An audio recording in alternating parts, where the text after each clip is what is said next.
สบายดีเนาะพี่น้องยินดีต้อนรับพี่น้องเข้าสู่สองเบาเนื้ออุดมใจ VP เช่นเก่าเช่นเคยเนาะพี่น้องกะถือว่าห่างหายนานพอสมควรเนาะพี่น้องกะคือว่าเนาะเบาเนื้อเองกะไปทำงานพี่น้องเนาะทำงานกะถือว่าหลายเดือนพอสมควรเนาะพี่น้องกะถือว่าตอนนี้กะได้กลับบ้านเนาะพี่น้องกะถือว่าเงินก็ยังบ่ได้เนาะพี่น้องกลับมาบ้านครั้งนี้ก็คือว่าแหละเนาะนี่ก็สิมาดูแลแม่เนาะพี่น้องแม่ของบ่าวเหนือกับเพิ่นก็โอ้เจ็บหนักพี่น้องเลยหนักบ่หนักก็คือว่าตอนนี้ก็ย่างบ่ได้พี่น้องคือเอิ้นว่าอัมพฤกษ์อัมพาตบ่เนาะน่าจะประมาณนี้เนาะเพราะว่ายกแข้งยกขาก็ถือว่าบ่ได้บ่ขึ้นเนาะพี่น้องก็คือว่าทีนี้เนาะที่นั่งตอนนี้ก็ถือว่าได้เพราะว่ามีผ้าห่มมีอีหยังเนาะมีสิ่งที่ว่าเนื้อเอาไปกันไว้เนาะรังของแม่เนาะเพื่อว่าบ่ให้แม่เพิ่นลมเนาะพี่น้องถือว่าบ่มีหยังกันถือว่านั่งแบบนี้บ่ได้เนาะพี่น้องก็คือว่าให้เพิ่นนอนหลายเพิ่นก็เมื่อยเนาะเพิ่นก็เหนื่อยเนาะก็อยากลุกมานั่งเนาะตอนนี้ก็คือว่าให้เพิ่นนั่งเนาะก็กลางคืนก็คือโอ้บ่ได้หลับบ่ได้นอนพี่น้องคือว่าแหละเพิ่นก็เจ็บปวดเลยเนาะไปโรงพยาบาลก็มาแล้วเนาะแต่ว่าที่ผ่านมาก็คือว่าปากเว้าเนาะบ่ได้เนาะตอนนี้ก็คือว่าได้บอกออกมาจักเล็กจักน้อยเนาะก็ถือว่าพอฟังได้เนาะแต่ว่าบางคำก็ฟังบ่ได้เนาะต้องได้ฟังให้มันชัดเจนเนาะถึงจะรู้ว่าแม่เพิ่นเว้าอีหยังเนาะพี่น้องก็คือว่าแหละตอนนี้ก็คือว่าอยู่ดูแลแม่เนาะพี่น้องบ่เฮ็ดจังไดเนาะไปโรงพยาบาลแล้วก็ไปนอนโรงพยาบาลแล้วเนาะ 4-5 วันเนาะแต่ว่าก็คือว่าแหละก็สิทานหมอเพิ่นก็ว่าคงสิบ่ให้ขาดเนาะเพราะว่าเพิ่นปัวก็ปิ่นปัวเนาะรักษาก็สิรักษาพอเฮ็ดให้คือว่าเลือดเนาะสามารถไหลเนาะหรือว่าวุนในส่วนระยะเนาะเพราะว่ามันก็มียามีหยังเนาะที่ว่าสามารถช่วยเพิ่นได้เล็กน้อยเนาะสิให้มันหายขาดหรือมันเป็นไปบ่ได้เนาะเพิ่นก็ว่าแนวนั้นเนาะก็เลยจำเป็นออกมาพี่น้องก็โอ้คือว่าและโรงหมอเอกชนพี่น้องก็คือว่าหมดหลายจังหวัดเนาะวันนี้ก็คือว่าเกือบหมื่นเนาะต่อวันเนาะก็ถือว่าอยู่ 4-5 วันก็ถือว่าหมดหลายเนาะตอนนี้ก็ถือว่าออกนะพาแม่เพิ่นมาดูแลอยู่บ้านเนาะพี่น้องกับบ่ฮู้ชีวิตจังไดเนาะพี่น้องชีวิตของบ่เหนือก็บ่สิว่าพี่น้องคนเฮาเนาะคือว่าแหละฮู้มือเกิดบ่ฮู้มือตายพี่น้อง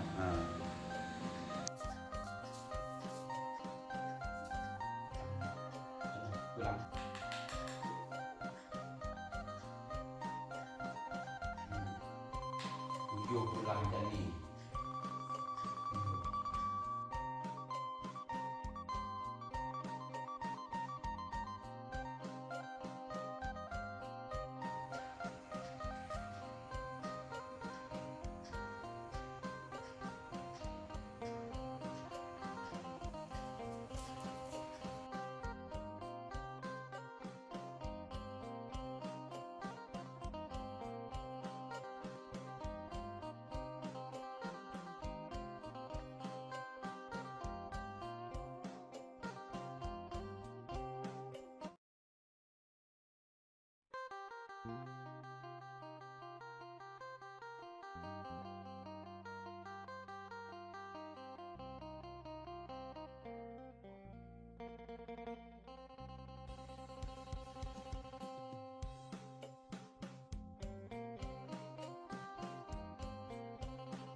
มือนี้ตัวยกบ่ได้เลยเนาะ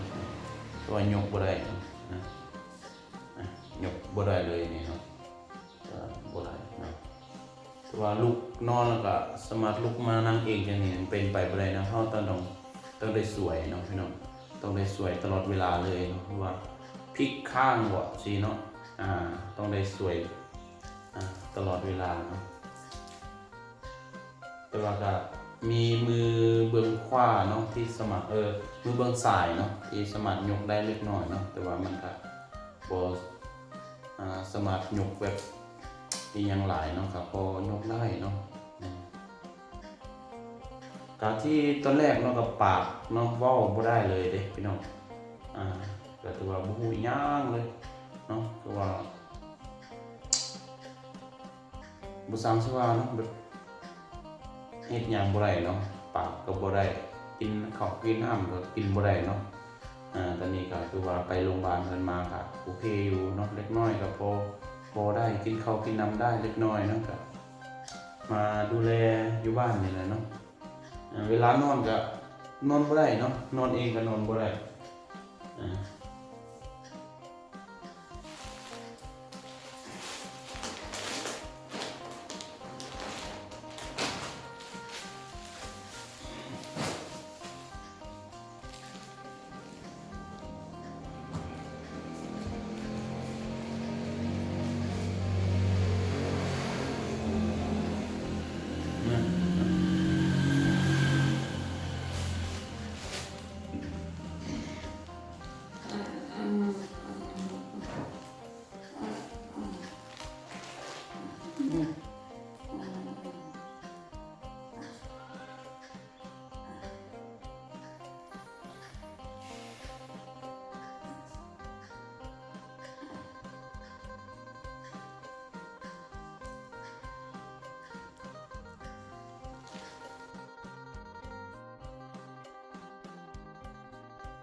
ก็คือว่าพี่น้อง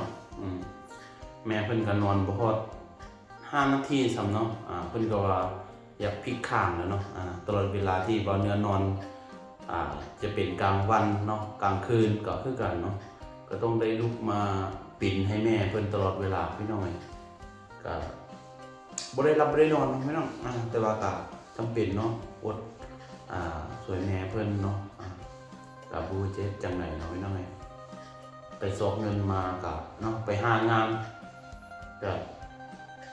เงินก็บ่ได้สำเนาพี่น้องไปเสียค่ารถเนาะแล้วก็กลับบ้านก็มาเสียค่าโรงพยาบาลอีกเนาะก็โอ้เจ็บหัวพี่น้อง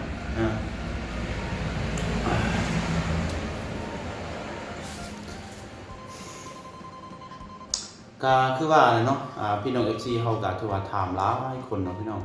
ก็ว่าเป็นหยังบ่เหนือคือบ่ลงคลิปให้แน่ก็คือว่าเนาะที่ผ่านมาบ่เหนือก็ออกไปทำงานเนาะพี่น้องทำงานตามจังหวัดเนาะก็ถือว่ารายเดือนสมควรเนาะก็ตอนนี้ก็ถือว่ากลับมาก็คือว่าเลยกลับมาดูแลแม่อะไรเนาะเพราะว่าแม่เพิ่นก็ป่วยหนักเนาะคือว่าติดเตียงอะไรเนาะพี่น้องบ่เสร็จจังได๋เนาะช่วยตัวเองบ่ได้เนาะพี่น้องจะไปห้องน้ำบอกสิกินข้าวบอกจังซี่เนาะสิเฮ็ดอีหยังก็ถือว่า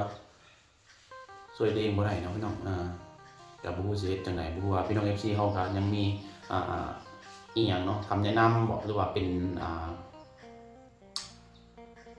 ยาอีหยังเนาะที่ว่าสามารถกินแล้วก็รู้สึกว่ามันดีหั่นน่ะเนาะมันได้ผลเนาะก็บอกว่าเนื้อแน่เนาะก็ว่าสิได้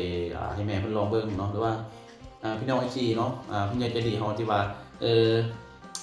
สิฝากมาให้บ่เนื้อก็ได้เนาะพี่น้องจะสิให้บ่เนื้อให้เงินจังซี่ก็ได้เนาะสิว่าสิซื้อก็ได้เนาะพี่น้องสิ สิให้แม่เพิ่นลองกินเบิ่งเนาะว่าเป็นจังไดเนาะก็สิเป็นสาเหตุนี้เนาะพี่น้องที่บ่เนื้ออาจสิบ่ได้เอาคลิปมาลงให้พี่น้องเฮาได้เบิ่งเนาะก็ถือว่ายุ่งสมองหลายสมควรนะพี่น้องคิดหยังก็บ่ออกเนาะพี่น้องหาเงินก็ถือว่าหาบ่ได้ช่วยแม่เพิ่นก็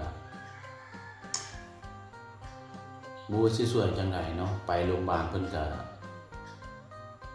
ช่วยสุดความสามารถเนาะของโรงพยาบาลเนาะของรัฐก็ไปเนาะของเอกชนก็ไปมาแล้วเนาะพี่น้องเงินก็ถือว่าไปหมดแล้วเนาะพี่น้องบ่เนื้อไปทำงานมาก็ถือว่ามาทุ่มเทกับแม่เพิ่นก็ถือว่าตอนนี้ก็อยู่แค่ตัวเนาะแล้วหัวใจคือว่าเนาะพี่น้องก็คือว่าแหละเนาะพี่น้องก็จังได๋ก็